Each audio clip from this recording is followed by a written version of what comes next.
Than موت خوب امام رؤوف ہے. امام کی بارگاہ میں جو گیا امام نے اسے خالی ہاتھ نہیں بھیجا. استاد علی ایک تاجر کا واقعہ بیان کرتے ہیں. بزنس مین تھا اور آج سے 30 سال پرانی کو بات انہوں نے بتائی. تہران کا رہنے والا تھا. بزنس کرپٹ ہو گیا، جیسے بہرحال حالات ہیں، کووڈ ہے، جس طرح انسان زندگی میں بڑے بڑے لوگوں کو نقصان ہوا. بزنس خراب ہو گیا. بڑا بزنس مین تھا، بزنس خراب ہو گیا. اب مقروض ہو گیا، لون دینا تھا. جس کا بھی دروازہ کھٹکھٹاتا تھا کوئی دروازہ نہیں کھول. حتیٰ بعض جگہ پر اپنی زوجہ کو بھیجتا تھا کہ شاید خاتون دیکھ کر وہ، لیکن سب نے منہ موڑ لیا. ایک دن پریشان بیٹھا ہوا اپنی زوجہ سے کہا کہ میں اب کسی ایک اور کے پاس جاتا ہوں کہ جہاں سے مجھے امید ہے کہ وہ مجھ سے منہ نہیں موڑیں گے. زوجہ نے پوچھا، وائف نے، کہ کہاں؟ کہا امام رضا. کہا کہ میں نے سنا ہے کہ امام رضا جو ہے وہ پورا کر دیں گے. کہا مگر پیسے نہیں ہیں، کیسے زیارت پہ جائیں؟ کہا مجھے نہیں پتا، کہیں سے کچھ کرو. اس نے بہرحال کہیں سے کچھ پیسے ایسے کر زیارت پہ اس کو بھیجا. یہ زیارت پہ گیا، اس نے زیارت پڑھی. زیارت کر کے جہاں جوتے رکھتے ہیں کفش داری، وہاں اس نے وہ جو ٹوکن تھا، اس کے پاس کچھ پیسے تھے. اس نے کہا کھانا کھاؤں گا، واپسی کا ٹکٹ لوں گا اور واپس جاؤں گا. امام رضا سے بڑا دل کی باتیں اس نے بڑی کی. جیسے اس نے جیب میں ہاتھ ڈالا تو وہ ٹوکن کے ساتھ ساتھ جو تھوڑے سے پیسے تھے نا وہ بھی نکال لیے کسی نے. اب تو یہ ٹوٹ گیا، وہی اس کے پاس پیسے تھے. کس طرح اس کی وائف نے زحمت کر کے اس کو دی. وہاں سے سیدھا دوڑتا ہوا زری کے پاس گیا.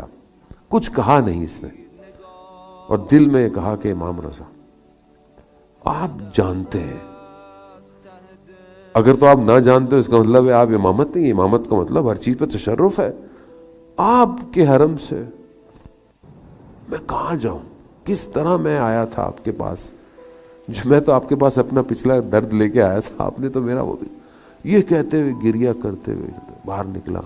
اچانک سے باہر نکلتے ہوئے پاؤں ٹکرایا تو ایک سکہ پڑا تھا، کوئن اس نے اٹھایا.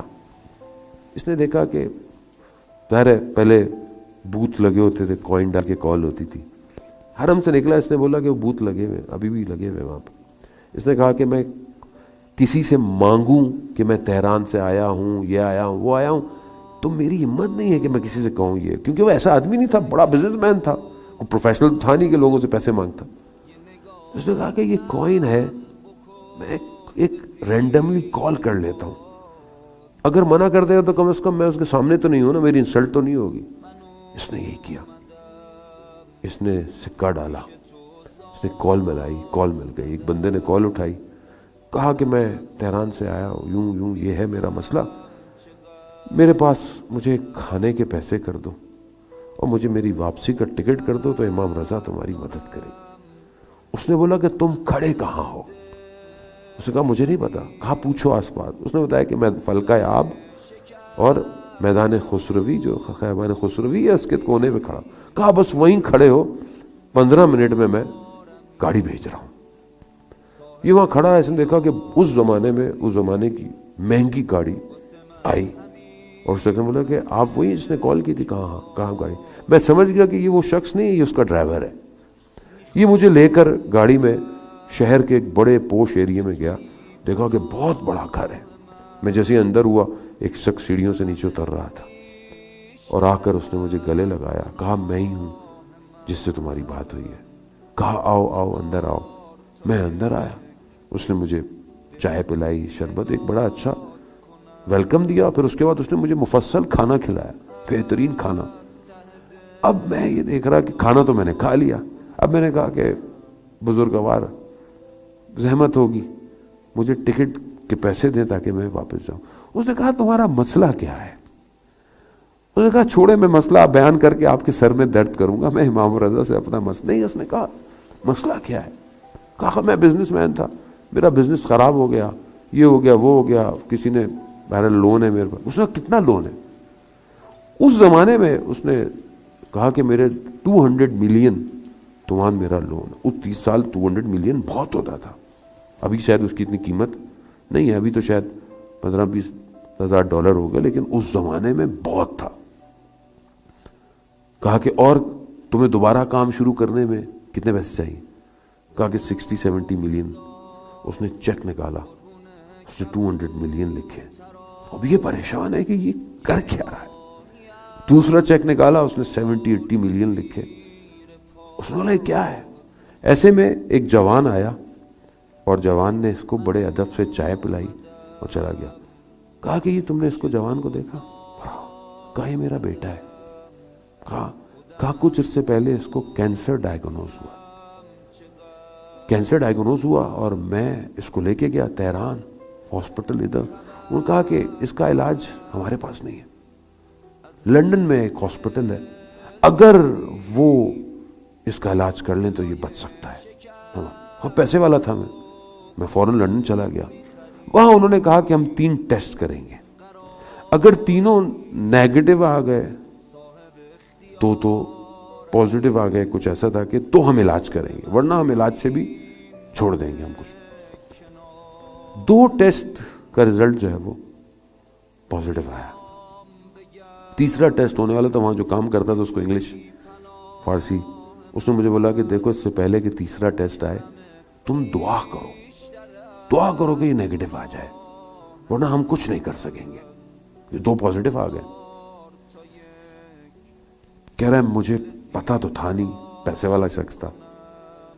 میں باہر صحن میں گیا، میں نے کہا دعا کس سے کروں؟ مجھے ایک دم امام رضا کا خیال آیا. میں نے کہا یا امام رضا، میں آپ کا بہت اچھا زائر تو نہیں کہ میں اس طرح آپ کے حرم نہیں آتا، مشہد میں رہتا، لیکن آپ کا ہمسایہ ضرور ہوں، اسی شہر میں رہتا ہوں. بس مجھ پہ کرم کر دیں میرے بیٹے پر. میں آپ کے ظاہر پر ایسا کام کروں گا نا سنگ تمام، یعنی اینڈ کر دوں گا. میرا آپ بچے کو جو ہے وہ صحیح کر دیں. کہہ رہا ابھی میں نے یہ دعا کی تھی، وہ دوڑتا ہوا آیا شخص، کہا کہ ٹیسٹ نیگیٹو آ گیا ہے. بس میں وہاں سے اپنے بچے کو لیا، دوبارہ ٹیسٹ کیے انہوں نے، وہ سارے ٹیسٹ جو پازیٹیو آئے تھے وہ بھی نیگیٹو آ گئے. میں واپس ایران آیا، میں نے وہاں دیکھا تو لوگ پریشان، ڈاکٹر یہ معجزہ ہے، اچھا ممکن نہیں تھا. کہا بس وہ دن ہے اور آج کا دن میں انتظار کرتا تھا کہ وہ کون سا ظاہر ہے. کہتا میں جاتا تھا حرم میں، لیکن میں ڈھونڈتا رہتا تھا. رات کو میرے خواب میں امام رضا ہے. اللہ اکبر، کتنا رؤوف امام ہے. رات کو میرے خواب میں آئے اور مجھے کہا کہ کل ایک ظاہر آئے گا تمہارے پاس، تو اپنے دفتر چلے جا. بس کہتا ہے میں دفتر میرا بڑا دور ہے، وہاں تو ظاہر دور دور تک نہیں، میں دفتر میں بیٹھا ہوا. اچانک سے یہ فون بجا. دیکھیں آپ امام رضا کس طرح انسان کی زندگی کو پلان کرتا ہے. وہ کہا کہ تم نے مجھے فون کیا، تم آئے، تو میں نے اصل میں یہ وہ کام کیا ہے کہ جو میں نے امام سے اپنے بیٹے کے لیے وعدہ کیا. کس طرح امام، اس طرح بہت سا، اور یہ واقعہ ایسے نہیں ہے کہ داستانیں ہیں یا خواب ہیں، یہ حقیقت ہے. امام رضا واقعہ نے امام رضا رؤوف